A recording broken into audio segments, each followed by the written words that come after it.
Howdy everyone! Today we're putting the elements back in Elemental by using this textured paste from Monument along with some Jolly Lark basing grit here with the goal to add a little bit more sandy, elemental, dust devil-y sort of look to these great new figures. So, thanks to Parabellum for sending me these for the video. They'll be a great part of my new Sorcerer King's army that I'm working on here. You saw the fire genies in a previous video. Now, assembled here, I've got this model assembled and primed. And if you've seen these models online, or you'll see in just a second here, they start out kind of smooth, like they're made out of wind and air.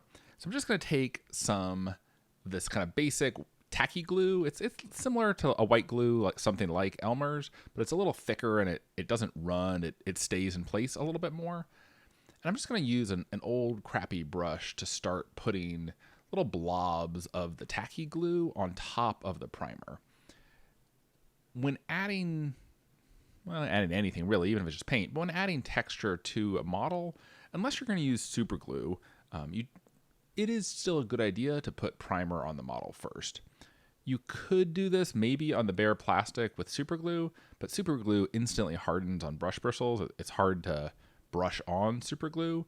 And because the tacky glue PVA, it's a type of PVA glue, because it's water soluble, if you mess up or you don't like where you put it, you can always get a damp brush or your fingers and just wipe it off pretty easily. So it's just a lot more forgiving than super glue would be. So that's why I'm using the PVA glue here. So PVA glue, old crappy brush, primed miniature. That's where I'm starting here. So my goal here is to try to bring the texture that's on the base. This is the Jolly Lark basic basing blend. I'll put a link to that below. This is my favorite blend. It's actually a ground hardwood so that it soaks up glue really nicely and doesn't flake off the way sand can. So yeah, it's what I use on a lot of my miniatures. And what I'm trying to do here by putting on a few different layers is to kind of have the texture of the base pull up into the model. I don't want a sharp line. I'm trying to avoid a sharp line between the bottom of the model and the texture that's on the base. If this is an air spirit, if this is an air genie and it's pulling sand up into its vortexes, try to model that effect by pulling sand from the base up onto the model. But you can see what I'm doing here. I won't belabor this too much, and I'm doing a full unit of 3 of these so we can jump ahead to the next step. Now, nothing about this is hard, but I do want to let the PVA glue dry some so it's not quite so gloopy before moving on to this next step. I'm going to use the Pro Acryl fine basing texture, which is basically like a paint medium mixed in with some teeny tiny little plastic beads.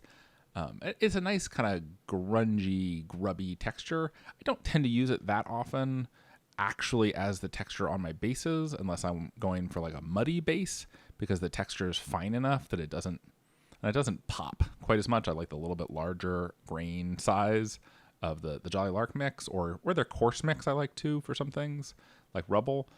And so what I'm doing here is I'm painting it on with the brush, and then I'm kind of using my finger to wipe it off the raised edges of the wind vortexes and whirls so that the fine grit texture is kind of sitting in the cracks a little bit more.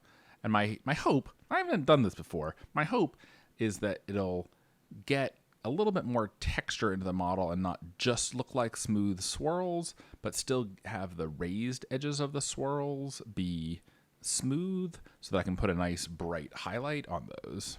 I want the bases on these air genies to match the bases on the fire genies I did earlier. Basically every miniature you ever see me paint on this channel, basically every miniature I paint, I'm always trying to use it in a game. I've always been about trying to get models that look good on the tabletop, not necessarily that look good in a painting competition or a display shelf.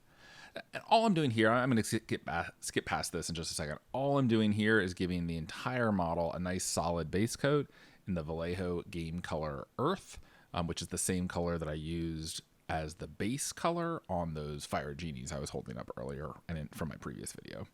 Just a nice all-over base coat of the earth. You might want to do 2 thin coats. If you're hand brushing it on, this would be easy to do with an airbrush. I didn't want to use an airbrush in this instance though, because these actually have some hollow parts in the middle of the miniature that you can see when they're assembled. And I kind of wanted to leave those dark. to have some dark voids in the miniature. So I intentionally didn't use an airbrush here, both because I don't normally use an airbrush on the channel, try to keep it to brushes since that's what many people are using. But I also didn't want to be spraying the earth color into the voids of the miniature. But your mileage might vary. I think it would be totally fine. It would be faster and easier to do this base coating with an airbrush, but it's not like this takes long either. So next up, we're going to start some dry brushing. That's going to be the main way that we're going to accomplish the highlighting on this model. The shadows are never going to get too much darker than the earth color that's on there now. I'm using one of the dampening sponges from Artist Opus, combined with one of the Rosemary & Company smooshing brushes. That is the actual name of the brush, a smooshing brush. If you look it up on their site, I can put a link to that down below too. And the goal here, if you haven't used one of these dampening sponges, and I bought one of these because I was placing an order with them for other stuff and it was cheap, but any slightly damp sponge would also do, is you're just putting a teeny bit of water on the dampening sponge. You're touching your brush to that just so that your brush isn't absolutely totally dry. It's damp. And then you're dipping the brush in the paint, wiping most of the paint off. I've got a big sheet of parchment paper underneath here, which is a nice paper because it's plasticized, so it's not absorbing the dampness from the brush. So touch the brush to the dampening sponge, put a little paint on it, wipe most of that paint off on the dry parchment paper. You don't want to generally wipe your paint off on a paper towel for this effect because the paper towel can soak up more of the moisture off the brush than you want. And Artist Opus has lots of great videos on this technique too. It's basically the same technique that they use in their videos. And I'm doing a pretty heavy dry brush with this Vallejo Game Color Khaki to lighten it up pretty well all over the model. I'll pay a little bit more attention to getting some brighter highlights once I get this kind of base dry brush coat down to establish some brighter highlights on the raised areas, but this is pretty well just all over the model with the Vallejo Game Color Khaki. Been really impressed with those paint. They've been good for blending. They've been good for dry brushing. Pretty much switched over to the Vallejo Game Color, the new reformulated Game Color paints. I'm really happy with those. Next up, going up to an ivory color. This is just kind of stepping up the tones, going from the kind of middle brown earth color up to khaki, now up to an ivory. And this one I'm going a little bit lighter, trying to keep the dry brushes on the upwards facing surfaces and more on the top half of the model than on the bottom half of the model. That'll help draw your attention to the weapon, the face, the torso. And so we've already got some nice highlights from the first layer on all over the model, and then this is just brightening up the parts of the model that you want to draw attention to. This is a very quick and easy paint scheme, and we're just going to step up the highlights one final step up with a pure white. That pure white's going to blend a little bit with some of the browns that are hanging out in the bristles of the brush, and that's fine. That'll tone down the white just a little bit and give us just a little bit of an off-white that still blends in nicely with the khakis and cream colors and earth tones that are on the miniature already. Now, it's hard to see in a video a little bit, but you can kind of tell by looking at my fingers here, I'm holding the brush very lightly at this point. I'm not pressing on the model at all. I'm really almost just letting the weight of the brush itself apply the pressure onto the model. So I'm just trying to hold the brush as lightly as I can. I sometimes even end up dropping the brush when I'm doing this because I have such a light grip on it. But that's really what you want so that the paint only gets deposited on the very upper surfaces of the model.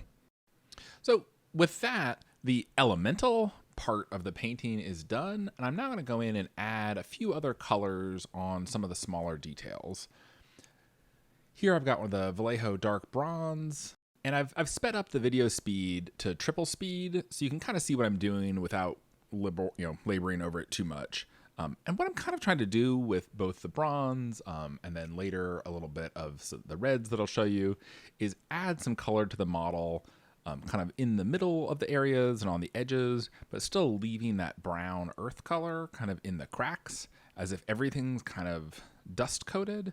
So I'm almost intentionally not taking this color all the way to the edge of the objects, like the bracelets on the arms here.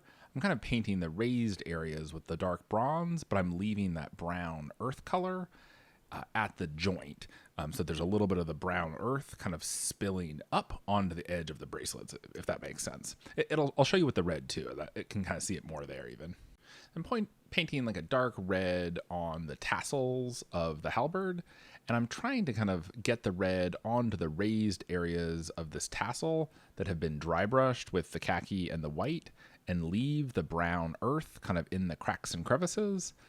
If the idea is that these are elementals, that are magical elementals, that are kind of manifesting out of the sand and the air and the wind and taking physical form, I want it to look solid, kind of a little more solid from the waist up, like it's not 100% sand, although it could be. You could have left the miniature at the all sand stage and been fine. But adding some other colors, kind of adding a little bit more material can make it feel a little bit more solid. Grabbing the new Turbo Dork 2 cents copper color, which is my new favorite copper color, just to add a little highlight to the dark bronze bits that I did before. And then for the blade, I'm going to grab a very dark steel color, and I'm going to kind of try to roughly paint the blade such that I'm leaving some of the grit that I put in the center of the blade earlier, kind of leaving that gritty in the center and kind of painting the dark steel in patchy around that grit, leaving the grit visible. And then we can go back in and just highlight the edges of the blade with a bright silver.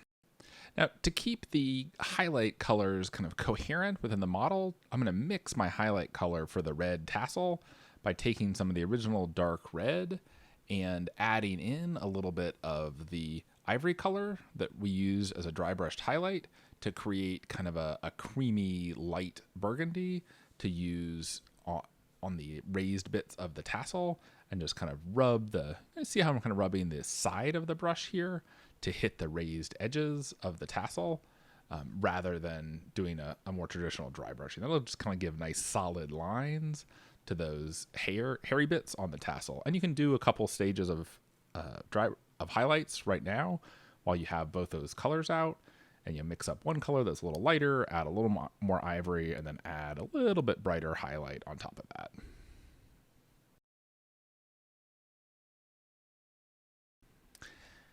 Now we're at a stage where we certainly could call the model done at this point. I felt like the clothing was looking a little bit monochrome, so I wanted to grab a translucent brown paint and just kind of add a little bit more visual, a little more color variety to the model, and add a little bit more distinction between her clothes and her skin. So I'm just grabbing a pot of Agrax Earthshade and just putting on a thin layer of this translucent brown wash on all of the bits of cloth that are on the miniature. This will just help darken them down a little bit. It'll increase the definition because as it settles in the cracks, it'll kind of define the cloth bits from the skin bits, and just kind of make it a little bit more like she's dressed than a kind of an amorphous, cloudy miniature. That was the idea. Let me know what you think. As always, if you have any questions or comments, I always try to answer every single question and respond to every comment down below. So always happy to answer questions or hear what you think about anything you see here. As usual, I'm using one of my Jolly Lark painting handles that I manufacture for this miniature, basically for all my miniatures. Because this is a larger model, the Conquest models are 38mm scale, so they're a little bit bigger to start with. And then this is a brute model that's even bigger than a normal human. This is a pretty beefy model, so I did use the 2-inch expansion disc on top of the handle, which provides a nice steady platform to spin it around and paint on. So yeah, Jolly Lark painting handles, link to those too. You can help support the channel by buying a few of those. And as soon as this step is done, I'm going to paint the eyes, maybe add a little blue in the eyes, but you could do that to match the rest of your army however you'd like. And we will call this unit done. With a few tufts on the bases to finish off those, that should do it. There you go. I think that's a fun unit to add to the new Sorcerer King's army. Probably paint up a unit of the archers too and get these onto the battlefield. So thanks again for joining me on this Jolly Lark. As always, I appreciate the likes, the subscribes, the comments, and we'll see you next time on another Jolly Lark.